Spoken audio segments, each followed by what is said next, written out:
एक ऐसी समस्या है जिसका समाधान विगत कुछ दिनों से बार बार पूछा जा रहा है।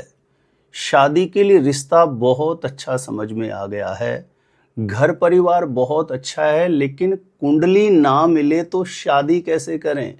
या लड़का या लड़की एक दूसरे को पसंद करते हैं, लेकिन जब कुंडली मिलान कर रहे हैं तो कुंडली मिलान नहीं हो रहा है। ऐसी स्थिति में क्या इसका शास्त्र सम्मत सही समाधान हो सकता है? देखिए, यदि ऐसी समस्या आपके समक्ष बनी हुई है तो इस वीडियो को ध्यानपूर्वक आप जरूर देखिएगा। हो सकता है 5 मिनट में आपका सारा टेंशन ही समाप्त हो जाए।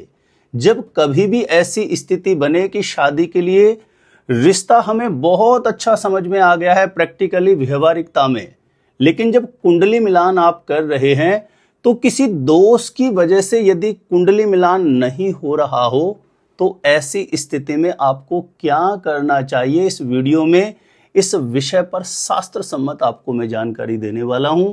तो जानकारी देने से पूर्व आपको बता दूं, यदि पहले बार आप मेरा वीडियो देख रहे हैं और विशेषतः शादी विवाह से जुड़ी सटीक जानकारियां आप हमेशा पाना चाहते हैं, जैसे शादी कब कहां कैसे होगी, कैसा जीवन साथी मिलेगा और जल्दी से जल्दी शादी का रिश्ता पक्का होने के लिए कौन सा पावरफुल चमत्कारी उपाय आपको करना चाहिए, तो ऐसी जानकारियां हमेशा पाने के लिए आज ही जरूर सब्सक्राइब करके रखें। ज्योतिष गुरुजी यूट्यूब चैनल को सब्सक्राइब करना आपके लिए बिल्कुल फ्री है, लेकिन इससे आपको बहुत फायदा होगा। आगे जैसे कोई मेरा नया वीडियो आएगा सबसे पहले नोटिफिकेशन आपको मिलेगा, तो आप आसानी से मेरे वीडियो देख सकते हैं।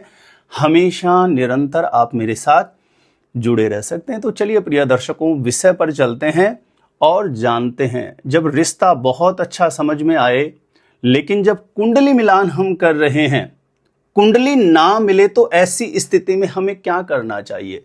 तो देखिए, ऐसी स्थिति में सबसे पहला काम आपको करना चाहिए कि किस दोष की वजह से कुंडली मिलान नहीं हो रहा है, उस दोष का आपको पता होना चाहिए। क्योंकि कोई भी दोष यदि कुंडली मिलान के समय बन रहा है तो ध्यान देना, उस दोष के कैंसिल होने की संभावना 95% से भी ज्यादा होती है। किसी भी दोष को देखना बहुत आसान होता है, लेकिन उसके जो कैंसिलेशन के नियम होते हैं ज्योतिष शास्त्र में, वह भी बहुत सारे होते हैं। तो अच्छे से डीप आपको इस विषय पर जानकारी होना चाहिए कि कोई दोष यदि बन रहा है जिसकी वजह से कुंडली मिलान नहीं होने में कहीं ना कहीं समस्या आ रही है, तो उस दोष के कैंसिलेशन के नियम आपको जरूर जानना चाहिए। देखिए, मुख्य रूप से कुंडली ना मिलने के कुछ कारण होते हैं, जैसे मांगलिक दोष की वजह से कुंडली नहीं मिल रही है, या नाड़ी दोष की वजह से कुंडली नहीं मिल रही है, या गण दोष की वजह से या भकुट दोष की वजह से कुंडली नहीं मिल रही है, या गुण मिलान 18 से कम आ रहा हो। ये कुछ मुख्य कारण होते हैं। तो एक एक करके हम समझते हैं। आप ध्यान से, जैसे मैं समझा रहा हूं, यदि मेरा समझाने का तरीका आपको सही से समझ में आ रहा है तो वीडियो को जरूर लाइक करिएगा और शेयर भी करिएगा इस जानकारी को। बहुत उपयोगी जानकारी है। जानकारी के अभाव में बहुत बार लोगों के हाथ से अच्छे अच्छे रिश्ते निकल जाते हैं और एक्चुअल में वो मिलान हो रहा होता है। होता क्या है कि हम साधारणतः आजकल चलन है कि बहुत से ऐसे एप्लीकेशन है, सॉफ्टवेयर है, जिसमें आप जैसे डेट ऑफ बर्थ टाइम डालेंगे वो जैसा बताता है हम उसे ही एक्सेप्ट कर लेते हैं। वो बोल देता है कि गुण मिलान कम है, मिलान ठीक नहीं है, तो हम उसी को कहीं न कहीं मान लेते हैं और हमको लगता है मिलान नहीं हो रहा। या मांगलिक दोष दिखाया तो हम पीछे हट जाते हैं कि मांगलिक दोष आ रहा है, नाड़ी दोष दिख रहा है, हम पीछे हट जाते हैं, लगता है कि मिलान नहीं हो रहा है। लेकिन देखिए, कहीं न कहीं यहां पर आपको बहुत अच्छे से समझना है। मैं एक एक करके समझाता हूं। जैसे मान के चलिए, मांगलिक दोष कारण बन रहा है कि मांगलिक दोष की वजह से कुंडली मिलान नहीं हो रहा है। एक कुंडली मांगलिक और दूसरी कुंडली मांगलिक नहीं है, तो ऐसे में मांगलिक दोष की स्थिति आ रही है। तो यहां बेहद जरूरी है कि जो कुंडली मांगलिक है उसमें देखिए, मंगल स्वराशि का हो, यानी मेष या वृश्चिक राशि का मंगल हो, या मंगल मकर राशि का हो, उच्च राशि में हो, या मंगल कर्क राशि में, मंगल नीच राशि में हो, या मंगल राहु के साथ हो, या मंगल चंद्रमा के साथ हो, या मंगल पर गुरु की दृष्टि हो। इनमें से कोई भी कारण बनता है तो मांगलिक दोष पूर्णतया प्रभावहीन हो जाता है, कैंसिल हो जाता है। इस बात को अच्छे से आपको समझना है।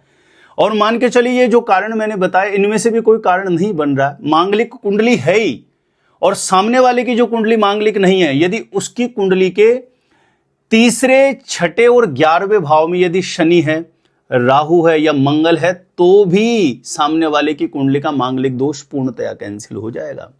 एक कुंडली मांगलिक है और दूसरी कुंडली जो मांगलिक नहीं है, यानी जिसकी कुंडली में मंगल जिस भाव में बैठ के मांगलिक दोष बना रहा है, उसी भाव में जो कुंडली मांगलिक नहीं है उसमें शनि बैठ जाए तो भी मांगलिक दोष पूर्णतया कैंसिल हो जाता है। तो ऐसे में मांगलिक मिलान की स्थिति एकदम करेक्ट आ जाती है।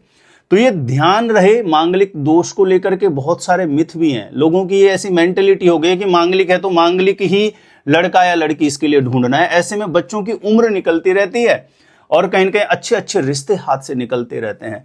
तो कभी भी ये मत देखिए, मांगलिक है तो नॉन मांगलिक के साथ भी अगर जो उसका कैंसिलेशन हो रहा है तो हर प्रकार से विवाह मंगलकारी है। लेकिन कैंसिलेशन के जो रूल होते हैं वो स्मृति में रखना, याद रखना थोड़ा कठिन होता है। तो आजकल बहुत बेसिक सा अपनाया हुआ है लोगों ने, एक कुंडली मांगलिक है दूसरी नहीं है तो मना कर देते हैं ज्यादातर लोग। तो यहां पर मांगलिक दोष के कैंसिलेशन के नियम जरूर आपको जानने हैं। दूसरी कंडीशन है, मान के चलिए नाड़ी दोष की वजह से मिलान में प्रॉब्लम आ रहा, तो यहां नाड़ी दोष के कैंसिलेशन भी देखिए। नक्षत्र एक है दोनों का, लेकिन नक्षत्र के चरण अलग अलग हैं, तो ऐसे में नाड़ी दोष पूर्णतया कैंसिल हो जाता है, प्रभावहीन हो जाता है।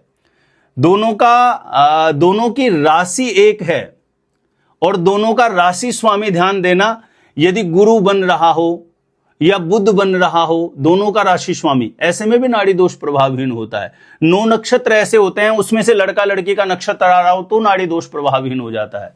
ये नक्षत्र कौन से हैं? जैसे कृत्तिका हो गया, रोहिणी हो गया, मृगशिरा हो गया, आद्रा हो गया, पुष्य हो गया, ज्येष्ठा हो गया, श्रवण हो गया, उत्तरा भाद्रपद हो गया, रेवती हो गया। इन नक्षत्रों में से लड़का लड़की का नक्षत्र पड़ रहा हो तो भी नाड़ी दोष प्रभावहीन हो जाता है। और भी कैंसिलेशन के नियम होते हैं।